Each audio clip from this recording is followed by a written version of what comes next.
میرے آقا صلی اللہ علیہ وسلم کے دیوانوں، قرآن مقدس میں اللہ تبارک و تعالیٰ نے بہت واضح طور پر جنتی اور جہنمی طبقے کو بیان فرما دیا ہے۔ اللہ تعالیٰ ارشاد فرماتا ہے ان الابرار لفی نعیم و ان الفجار لفی جحیم، نیکوں کے لیے جنت ہے اور گنہگاروں کے اور پاپیوں کے لیے جہنم ہے اور جہنم کا عذاب ہے۔ قرآن مقدس بالکل واضح بات کرتا ہے۔ اس سے پتہ چلا کہ اگر انسان اچھے اعمال کرے تو اللہ تبارک و تعالیٰ اسے جنت اور جنت کی نعمتیں عطا فرمائے گا، اور اگر انسان پاپ کرے، برائی کرے، اللہ کو ناراض کرے تو اس کے لیے جہنم کا دردناک عذاب ہے۔ اور دنیا کا کوئی انسان ایسا نہیں ہے جس کے جسم کے اندر اتنی طاقت اور قوت ہو کہ وہ اللہ کے عذاب کو برداشت کر سکے۔ اللہ تبارک و تعالیٰ کسی انسان کے ایک گناہ کی سزا اگر دنیا کے سارے انسانوں پہ ڈال دے، کسی انسان کے ایک گناہ کی سزا اگر دنیا کے سارے انسانوں پہ ڈال دے تو ایک گناہ کی ایک سزا دنیا کے سارے انسان مل کر بھی برداشت نہیں کر سکتے، اس لیے کہ یہ اللہ تبارک و تعالیٰ کی سزا ہے۔ میرے پیارے آقا صلی اللہ علیہ وسلم کے پیارے دیوانوں، کبھی آپ نے دیکھا کہ اللہ رب العزت جب کسی بندے کو سزا نہیں دیتا، صرف سزا کے کچھ اثرات اللہ تبارک و تعالیٰ اس پر ڈال دیتا ہے تو انسان اس کو بھی برداشت نہیں کر پاتا، انسان بے چین اور بے قرار ہو جاتا ہے، انسان تڑپنے لگتا ہے۔ اللہ اکبر! جب اللہ رب العزت کا وہ دردناک عذاب جب جہنم کے عذاب کی شکل میں انسان کو دیا جائے گا تو انسان کے اندر وہ قوت کہاں سے پیدا ہوگی کہ وہ اللہ کے عذاب کو برداشت کر سکے۔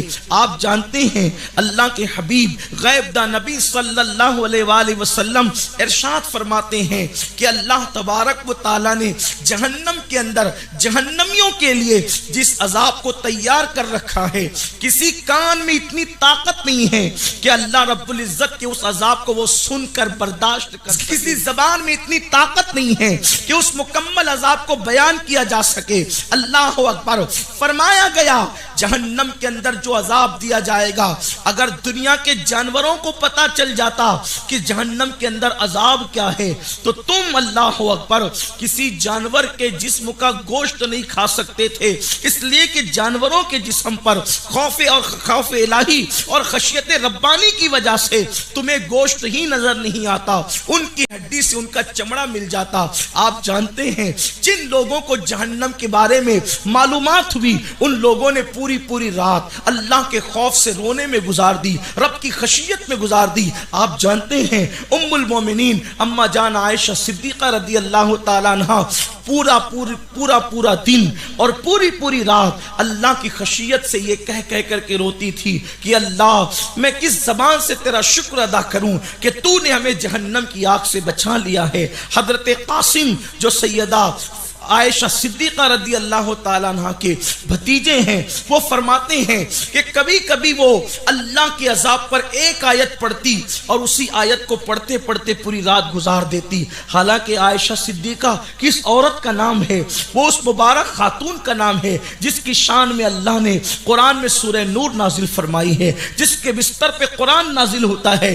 اگر میں یہ کہوں کہ ام المومنین عائشہ صدیقہ کا بستر طور کے لیے رشک ہے، اس لیے کہ طور پر تو موسیٰ جاتے ہیں اور عائشہ کے بستر پہ جانے موسیٰ جلوگر ہوتے ہیں، طور پر تو توریت نازل ہوتی ہے اور اما عائشہ کے بستر پہ قرآن کی آیتیں نازل ہوتی ہے۔ یہ شان والی خاتون کا نام ہے اما عائشہ صدیقہ رضی اللہ تعالیٰ عنہ، اس کے باوجود بھی اللہ کے خوف اور اللہ کی خشیت سے روتی ہوئی نظر آتی ہے۔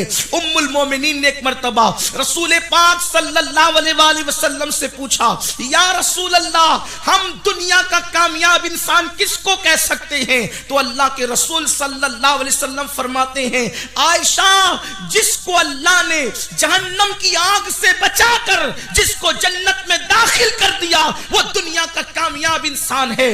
تم بڑے سے بڑے لیڈر بن جاؤ، بڑی سے بڑی ڈگریاں حاصل کر لو، بڑے سے بڑے مکانات بنا لو، بڑی سے بڑی دکانیں بنا لو، مالوں کو اکٹھا کر لو، قیمتی لباس پہن لو، ایک سے کھانے کھا لو، تم تم کامیاب نہیں ہو سکتے جب تک کہ میرا اللہ ہم سب کو جہنم کی آگ سے بچا کر اللہ جنت میں داخل نہ فرما دے۔ اللہ اکبر۔ میرے آقا صلی اللہ علیہ وسلم کے دیوانوں، ایک مرتبہ چند نوجوان کھڑے ہیں اور وہ قہقہا لگا کر کے ہنس رہے ہیں۔ میں اپنے جوانوں سے خصوصی توجہ چاہتا ہوں، میرے وہ نوجوان جو پارکوں میں جا کر کے لڑکیوں کے کندھوں پہ ہاتھ رکھ کر کے زنا کی پلان بناتے ہیں، میری قوم کے وہ جوان جو فون پر لمبی لمبی گفتگو کر کے لڑکیوں کو زنا کی دعوت دیتے ہیں، میری قوم کے وہ جوان جو اپنی آنکھوں کو گندے مناظر سے ناپاک اور گندا کرتے ہیں، ذرا وہ دل کے کانوں سے تو سنیں۔ وہاں جو نوجوان کھڑے تھے وہ زنا کی بات نہیں کر رہے تھے، وہ عیاشیوں کی بات نہیں کر رہے تھے، وہ برائیوں کی بات نہیں کر رہے تھے، بلکہ وہ صرف قہقہا لگا کر ہنس رہے تھے۔ دور خیر القرون کی بات ہے، چند نوجوان کھڑے ہیں، قہقہا لگا کر ہنس رہے ہیں۔ اللہ کے حبیب کا ادھر سے گزر ہوتا ہے، سرکار ابد قرار اپنی سواری سے نیچے اتر جاتے ہیں اور ان جوانوں سے میرے آقا پوچھتے ہیں، کیا تم لوگوں کو جہنم سے آزادی اور جہنم سے نجات کا پروانہ مل گیا اور جنت میں داخلے کی اجازت تمہیں مل گئی؟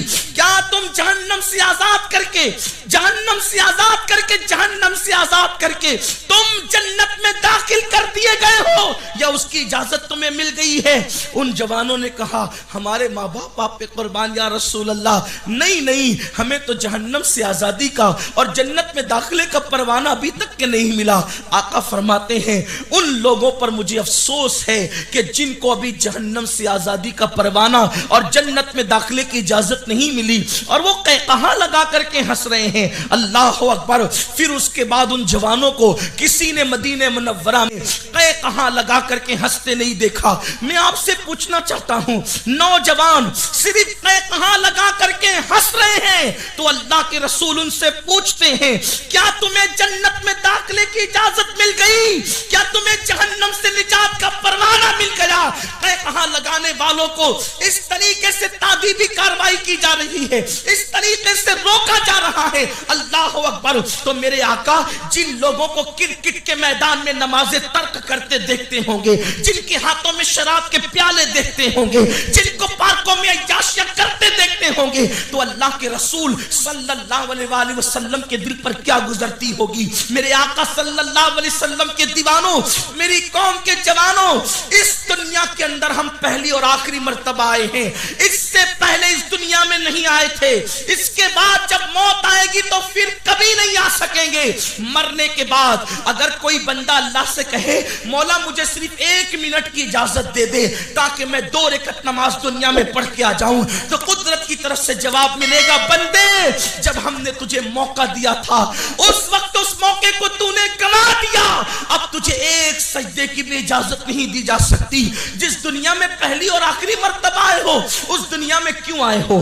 دنیا میں آنے کا مقصد کیا ہے؟ قرآن کہتا ہے، وَمَا خَلَقْتُ الْجِنَّ وَالْإِنسَ إِلَّا لِيَعْبُدُونَ، ہم نے جن و انس کو صرف اور صرف اپنی عبادت کے لیے پیدا کیا۔ میرے عزیز، اس دنیا سے بہت جلدی چلے جانا ہے، آنے والے سیکنڈ میں تمہارا اور میرا نام مردوں میں لکھا جائے گا یا زندوں میں لکھا جائے گا، اس کی کوئی گارنٹی نہیں ہے۔ کس غرور میں مبتلا ہو، جوانی کے غرور نے تمہیں خدا کے خوف سے بے خوف کر دیا ہے، دولت کے غرور نے تمہیں عیاشیوں کے اڈوں کے قریب کر دیا ہے۔ اللہ کے گھر سے دور زندگی گزارنے والوں، اللہ کی نافرمانی کرنے والوں، کیا مر کر کے خدا کو منہ نہیں دکھانا؟ کتنے گناہ کرتے ہو، کتنے جرائم کرتے ہو، اللہ کو کیا منہ دکھاؤ؟